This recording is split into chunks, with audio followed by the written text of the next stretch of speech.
What's up, and welcome back to the Chris Gates Fitness Podcast. Thank you so much for joining me today. And today's episode is a special one. Happy Father's Day. I know obviously this is the day after Father's Day that I'm publishing it.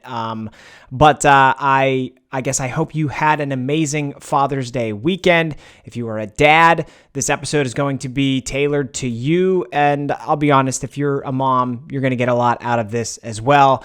We're going to talk about tips for dads who lift, okay? Or dads that want to lift, or dads that want to work on their health and fitness in some way, shape, or form. I'm going to be sharing my top 5 tips from my experience of, I guess at this moment, having 3 kids under the age of 4 and how I've been able to manage my health and fitness goals, my training, and my nutrition amidst a very hectic and busy lifestyle. It's not easy, but there is a way to do it if you can prioritize this stuff. And I'm going to talk you through 5 tips that have really worked well for me. So I hope you get a lot out of this episode. Like I said, it'll be tailored a bit towards dads, but moms can get a lot out of this as well. There's no reason why any of you moms out there can't take any of these 5 tips or a combination of some or all of them and find a lot of success, right? It's kind of like with lifting. Sometimes you get questions about, okay, well, what should I do as a woman or as a mom who wants to lift? And it's like, well, you should probably lift the same way that a guy, a man, a dad would. There's no difference. We all adapt to this stuff if we do it the right way. So I hope you all enjoy this episode. I'm excited to break it down. And like I said, happy Father's Day. Hope you had a great weekend. Quickly, before we dive into the episode, it's been another big week over here in Operation Super Secret Project, and I can confirm that I am going to have details for you, specific details about what this project is in a month, okay? We're not that far away from me telling you more about what it is, and then shortly thereafter, you're going to be able to get the opportunity to sign up for it. So I'm very, very excited. Keep your eyes open, keep your ears open, I get to screw this up every single week. I've been plugging this thing for like 2 months now, and I can't ever get keep your eyes peeled, your ears open. I don't know, just pay attention, okay? And I'm going to tell you more about it here in the near future. And lastly, thanks again for listening or watching this episode wherever you are listening or watching it. And wherever that may be, make sure you are subscribed. I want to ask something specific today. And I want to ask, if you're listening to the episode right now, I want you to go ahead, take a screenshot of it, and can you share it to your Instagram? Share it to your Instagram story and tag me and let me know that you're listening. That would be really, really helpful. Obviously, selfishly, it would tell other people about my podcast, but more so, I want to know that you're listening. And I want to know who is listening. Podcasts are weird. It's a very cool medium, but on the back end, as podcasters, we know very little about our audience. It's hard to know, who's downloading, who's listening, all that type of stuff, unless you actually come forward and tell me. So I want to hear, and I think that would be a cool way to do it. So please tag me. Let me know that you're listening. And with that said, let's get into today's topic, which again is my top 5 tips for dads who lift, dads that want to lift, dads that want to get in better shape, and shout out to my moms too. You all can benefit from this. Let's get into tip number 1. So tip number 1 is going to be that less is actually more with lifting. And this is one that I learned the hard way because I always used to be somebody who thought you need to be lifting 6-7 days a week in the gym to make as much progress as possible. It's kind of that concept of, well, if some is good, then more must be better.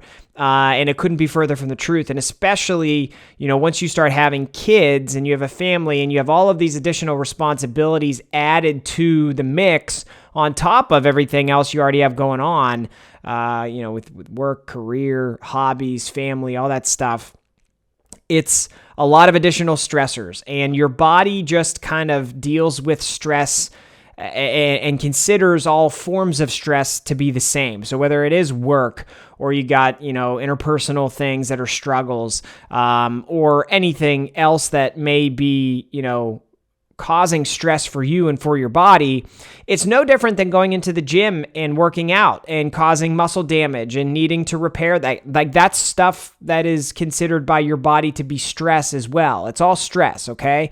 So it's important to understand that, and understand that then when you have a kid or kids, there are going to be additional stressors and changes to your lifestyle that are going to make it that much more challenging for you to recover.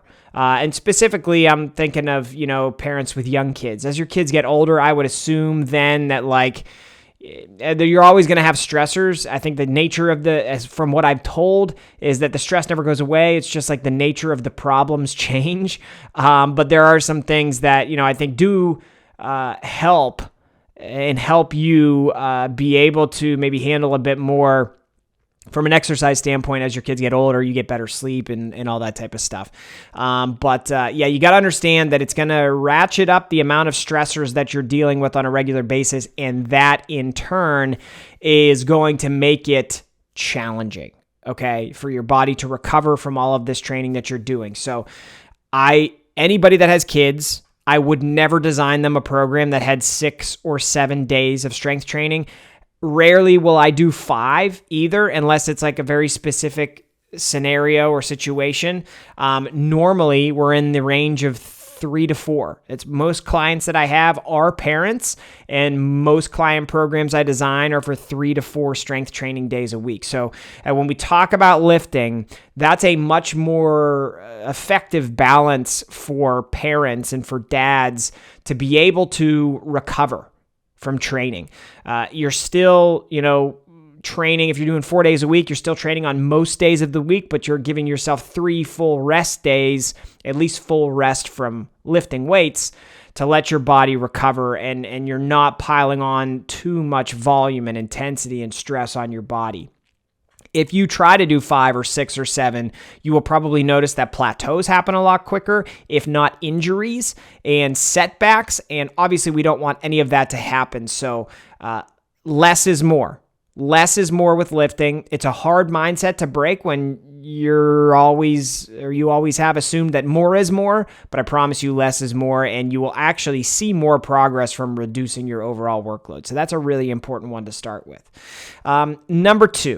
Tip number 2 is to focus the majority of your attention on your diet. And, the reason for that is, obviously your diet is unbelievably important from a health and fitness standpoint. And if you're lifting, your diet needs to complement the goals that you have with lifting. You need to be giving yourself enough protein and calories to let your body recover and adapt and build muscle and do all those things that we want to do with strength training. But this is more my recommendation just based on observation over years of coaching people. And it's that the reason most people, most dads, most parents are out of shape, it's because of their diet, and it's because of the amount of calories coming in. And it's just very, very easy to, finish your kids' meals when they don't finish their food. Eat the snacks that your kids are eating that are in the pantry, and be constantly picking at things in addition to having your meals, and in addition to having all of your pre-planned snacks that are maybe a more like quote unquote adult food, if you will. Normally, that's what leads people down the path of getting out of shape and being overweight.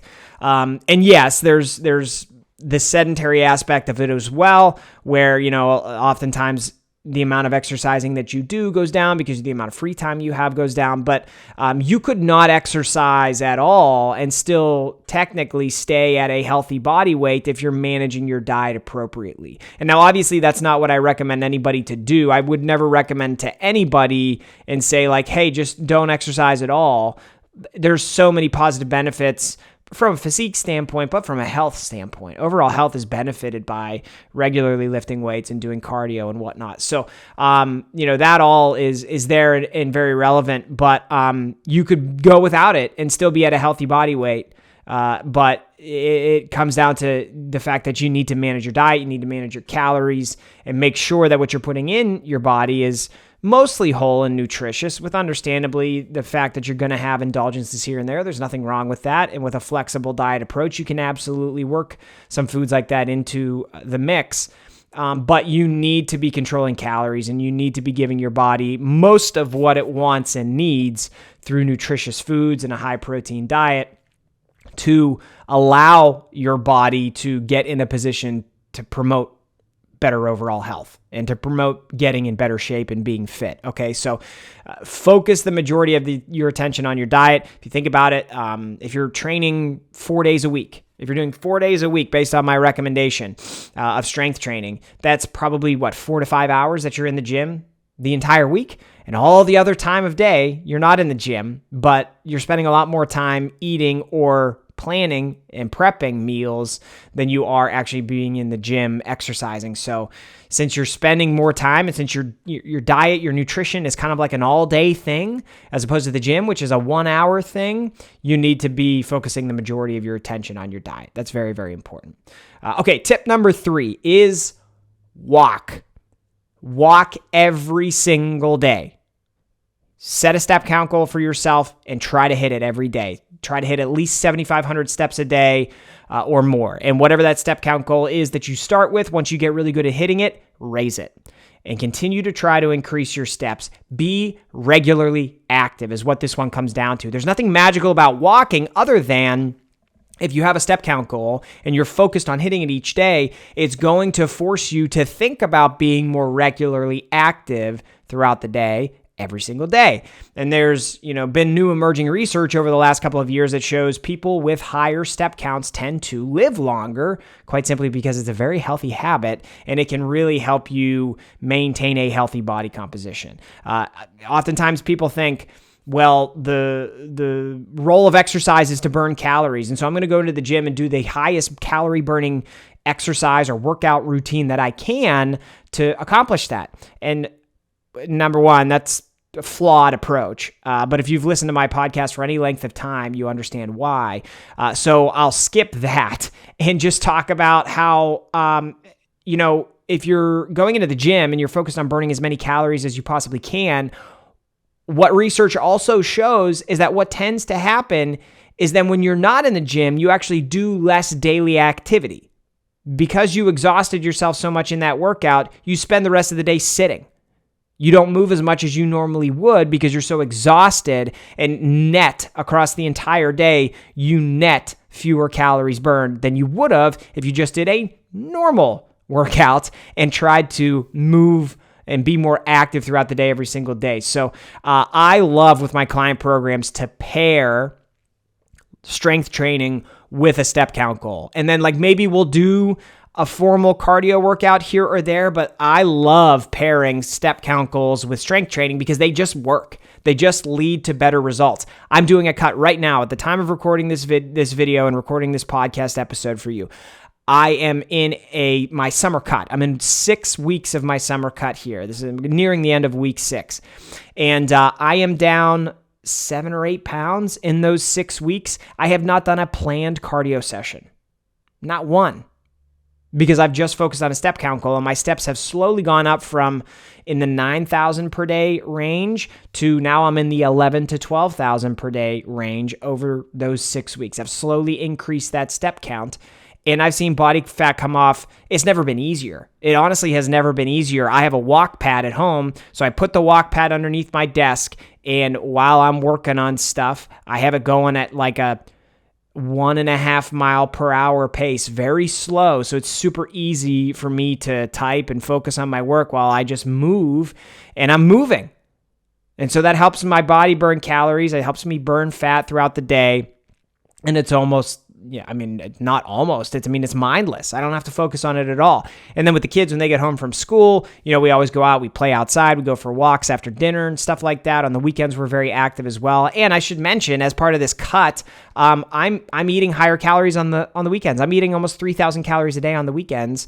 And I'm able to do that because I'm in a calorie deficit Monday through Friday, and across the entire week, I'm having very high step counts, and that step count keeps going up. Walking is unbelievably impactful, so make sure that you're doing it. It will be Again, it's like a mindless thing. It's an easy thing. When we talked earlier in the episode about like stressors on the body and how exercise can really stress your body on top of everything else, walking is the most low stress form of activity you can do, but it's one of, if not the highest return on investment, especially when we're talking about developing a fit and healthy physique. Okay, make sure that you're walking. That's tip number 3. Tip number 4, this one's hard, and I'm going to admit it. I struggle with it. It's tough. And it's going to be tough for you, especially if you have young kids, but we're going to talk about sleep, okay? What I'm going to ask you to do, or what I'm going to tell you, recommend that you do, is your absolute best, okay? One of the things that has helped me so much as a parent over these past 4 years of now having 3 kids, and nighttime is consistently hard on a week-to-week basis, is that I have prioritized my sleep. Now, that doesn't mean I'm getting 8 hours of sleep a night.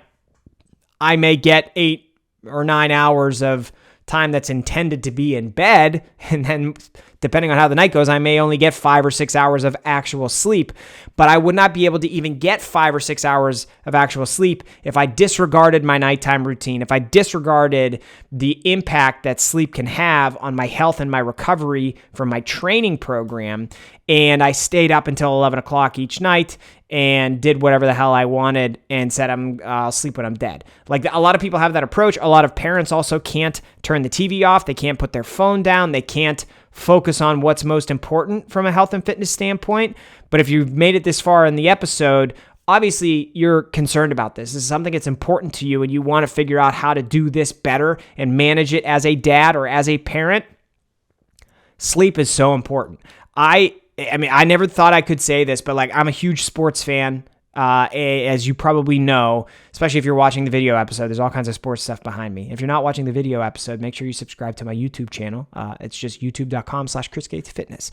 But I have not watched the third period of a Penguins game, that's my hockey team, in 3 years. Never, ever thought I would say that in my life. But at some point early on, I hit a breaking point where I was like, I could continue to wake up feeling like absolute hell, or I could just understand that sleep is way more important than whatever happens in this hockey game, and I could DVR it and I could watch it another time. I have not watched a Monday Night Football game. I have not watched prime time Saturday night college football in 3 years. It pains me to say that. And I know I will again at some point in time, but right now it is just not in the cards. Sometimes you have to give up some of the things you love or adjust the way that you interact with those things in order to promote better health and fitness. And this is one where if you want to really, truly be a healthy and fit dad, you need to do whatever it takes to maximize the amount of time you can be in bed, which will then in turn allow you to try and maximize the amount of sleep you get at night. That's just plain and simple. You cannot argue it. You cannot debate it. You either want it or you don't. And if you do, that means you can work yourself towards a healthier and fit version of yourself. Even with all these other things you have going on as a dad, you just have to prioritize your sleep. I cannot stress this enough. It is so unbelievably important and impactful. You have to do it, okay? Sleep, it's tough. As a parent, like I said, especially with young kids, it's very, very hard. And like I said before, I don't always get 7 or 8 hours a night. I mean, I haven't gotten 8 hours of sleep a night in a very, very long time. I can't tell you the last time it's happened. But I can tell you that I get pretty reliably at least 6. And I'm often in that 6 to 7 hour per night range. And I don't know that a lot of other parents in my situation with 3 kids under the age of 4, or just parents with young children, I don't know many parents who can claim that consistently. But if you set yourself up for it, you can do it. And you'll struggle with it early on, and it'll be hard to like have to put the phone down or have to turn off your favorite TV show or whatever the case may be. But once you start feeling how much better it feels to wake up energized or with more energy than you have been getting because you're so dog tired to start every day, that will become addicting and it will get easier and easier. important for you to understand. But sleep, you got to do your best, and like really legitimately, you got to try to do your best, okay? That's tip number 4. And tip number 5 from a dad who deals with aches and pains, here we go. You got to listen to your body. And that essentially means like some days you're not going to be able to do the workout. Some days you're going to have to adjust the routine in order to promote a better, healthy body. And what I'm getting at here is your body's going to give you signs along the way. Like nobody just has their back go out one day without feeling some aches and pains and tweaks that lead up to it. So your body's going to give you signs and symptoms that it's tired, that you're feeling sluggish and lethargic. Your back may have been aching for a few days, and then you're going to go into the gym and do a back workout. Like maybe don't, maybe instead go into the gym and roll out on a foam roller, do some soft tissue work, do some mobility work, take a lacrosse ball to your back and your traps at night while you're watching TV. Do some of these like prehab things you can do in order to promote a more functional body. Because something that I never had experienced before, but then started experiencing as a parent is back spasms. And they all came because I kind of ignored those signs and symptoms. And, as you think about it, go back to, again, what we said at the beginning of this episode, talking about stressors on the body. Strength training is a stressor on the body. And everything else that you deal with on your day-to-day is a stressor on the body. And, part of having young kids is like picking them up and carrying them and hauling stuff around. And, you're constantly using your body and holding weight and human beings in odd ways.